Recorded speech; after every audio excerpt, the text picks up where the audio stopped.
Hello दोस्तों, मैं विकास कुमार आपका स्वागत करता हूं आपका अपना चैनल विकास इंस्टीट्यूट में। मैंने पिछले क्लास में लूसेंट का विविध प्रश्न बताया था और मेरा टॉपिक था प्रमुख व्यक्तियों के लोकप्रिय उपनाम और प्रमुख व्यक्तियों से संबंधित स्थान।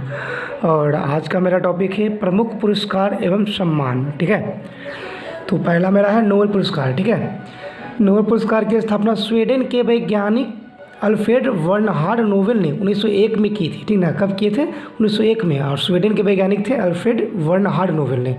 अल्फ्रेड बर्नहार्ड नोबेल का जन्म हुआ था 1833 में हुआ था और ये थे स्वीडन के शहर स्टॉकहोम में हुआ था। कहाँ हुआ था? 1833 में स्टॉकहोम में। 9 वर्ष की उम्र में वे अपने परिवार के साथ रूस चले गए। 9 वर्ष के थे ना तब वो अपने परिवार के साथ रूस चले गए। अल्फ्रेड नोबेल एक अविवाहित स्वीडन वैज्ञानिक और केमिकल इंजीनियर थे ये, जिससे 1867 में डायनामाइट की खोज की 1867 में। स्वीडन लोगों को 1896 में उनकी मृत्यु के बाद ही पुरस्कार के बारे में पता चला। जब इनकी मृत्यु हुई थी तब के इसके बाद में ही पुरस्कार के बारे में पता चला, जब उन्होंने उनकी वरीयता पढ़ी और जिसमें उन्होंने अपने धन से मिलने वाली सारी वार्षिक आय पुरस्कारों की मदद करने में दान कर दी। जितना भी धन था ना, जो दान कर दिए पुरस्कारों की मदद करने में। अपनी वसीयत में उन्होंने आदेश दिया कि सबसे योग्य व्यक्ति, चाहे वह स्कैंडिनेवियन हो या ना हो, पुरस्कार प्राप्त करेगा। तो योग्य होना चाहिए वो। ठीक है, उसके द्वारा छोड़े गए धन पर मिलने वाला ब्याज उन व्यक्तियों के बीच वार्षिक रूप से बांटा जाएगा जिन्होंने विज्ञान, साहित्य, शांति और अर्थशास्त्र के क्षेत्र में उत्कृष्ट योगदान, मतलब ये जो विषय में योगदान किए थे उनको मिलेगा ये सब। विश्व में 58,96,000 अमेरिका डॉलर के सबसे अधिक गौरवशाली पुरस्कार को नोबेल फाउंडेशन द्वारा मदद प्रदान की गई थी। नोबेल फाउंडेशन द्वारा मदद प्रदान की गई थी।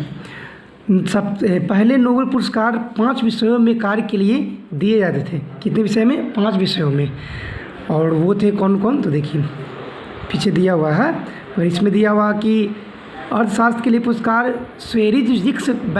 स्वीडन बैंक द्वारा अपनी 300वीं वर्षगांठ के उपलक्ष्य में 1967 में आरंभ किया गया और इसे 1969 में पहली बार प्रदान किया गया, है ना। आरंभ किया 1967 में, मगर प्रदान किया कब? 1969 में। इसे अर्थशास्त्र में नोबेल स्मृति पुरस्कार भी कहा जाता है। इस चीज़ को फिर से एक बार देख लीजिए। देखिए, नोबेल पुरस्कार 1901 में अल्फ्रेड बर्नहार्ड नोबेल ने शुरू किया था। ठीक है, जो स्वीडन के थे। जन्म हुआ था 1833 में। कहाँ? स्टॉकहोम में। 9 वर्ष के थे तब वो रूस चले गए थे अपने परिवार के साथ। वो एक अविवाहित वैज्ञानिक केमिकल इंजीनियर थे। ठीक है, जिन्होंने 1867 में डायनामाइट की खोज किया था। इनकी मृत्यु हुई तब से ये पुरस्कार दिया गया था। ठीक है, और सबसे योग्य व्यक्ति, चाहे वह स्कैंडिनेवियन हो या ना हो, उसे पुरस्कार प्राप्त करेगा, ये बोले थे। ठीक है, उसके बाद ये 5 विषय में दिया जाता है। पहले इसका स्टार्ट हुआ तो 1967 में आरम्भ हुआ, मगर दिया गया कब से? तो 1969 में प्रदान किया गया। देखिए, नोबेल पुरस्कार विजेता भारतीय मूल के व्यक्ति कौन कौन थे जो नोबेल पुरस्कार मिला था?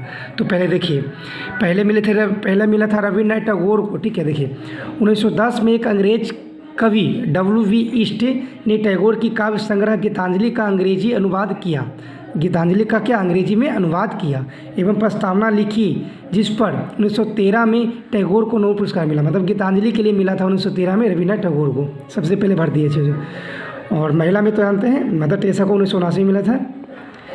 C.V. रमन उसके बाद मिला। देखिए किसके लिए? इनकी खोज रमन प्रभाव के लिए 1930 में भौतिकी के लिए मिला था। C.V. रमन को किसके लिए मिला था? 1930 में भौतिकी के लिए, रमन प्रभाव। अरविंद खुराना, तो इन्होंने 1959 में कृत्रिम जेन के विश्लेषण के लिए चिकित्सा के लिए मिला था। मतलब अरविंद खुराना को किसको मिला था? चिकित्सा के लिए मिला था 1968 में। उसके बाद देखिए आ गया मेरा वो मदर टेरेसा के बारे में बताए थे। इन्होंने 1979 में इनके समाज सेवी संबंधी कार्यों के लिए शांति का नोबेल पुरस्कार मिला 1979 में।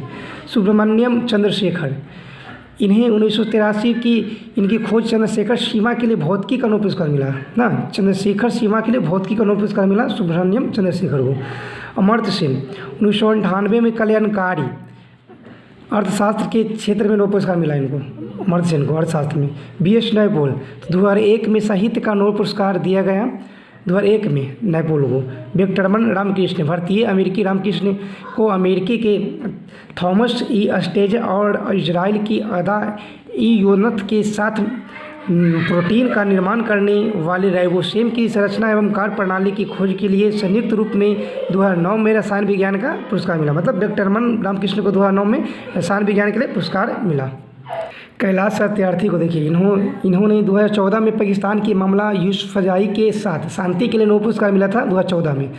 नोट में देखिए 1937, 1938, 1939, 47, 48 में गांधी जी को 5 बार शांति पुरस्कार के लिए नामित किया गया, मतलब नाम आया, मगर पर एक बार भी उन्हें पुरस्कार के लिए नहीं चुना गया, बस नाम आया था।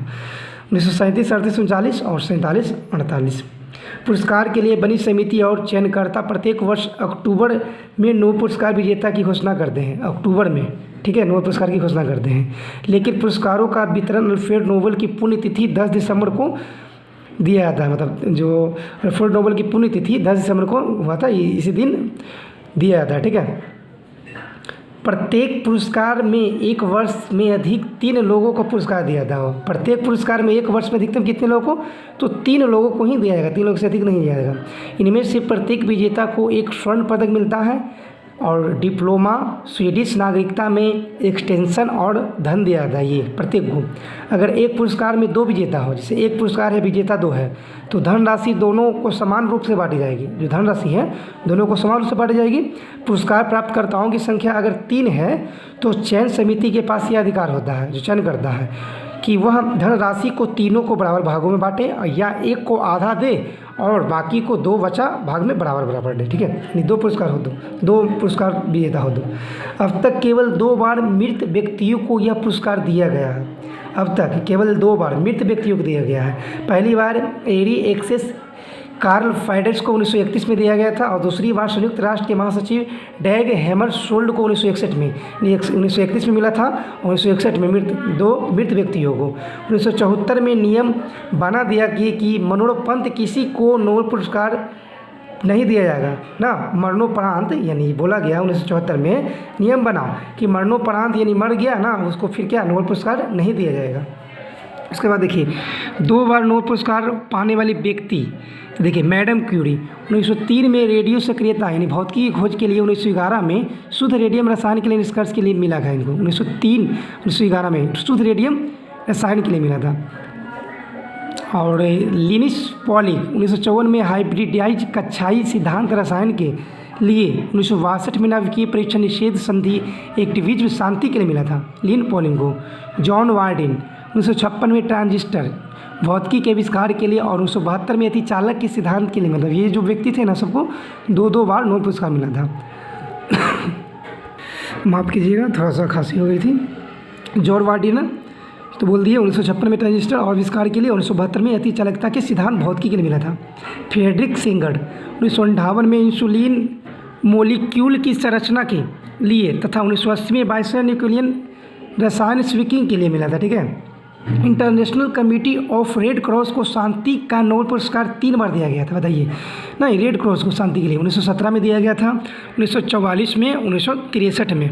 सर विलियम हेनरी ब्रेग ने अपने बेटे विलियम एल ब्रेग के साथ भौतिकी नोबेल पुरस्कार 1980 में प्राप्त हुआ था, 1980 में प्राप्त हुआ था। सबसे कम उम्र में नोबेल पुरस्कार प्राप्त करने वाली पुरुष कौन से, देखिए सबसे कम उम्र में लॉरेंस ब्रेग 25 वर्ष में, एवं महिला जो थे मलाला यूसुफजाई 17 वर्ष में। महिला जो 17 वर्ष में मलाला यूसुफजाई और पुरुष लॉरेंस ब्रेग 25 वर्ष में।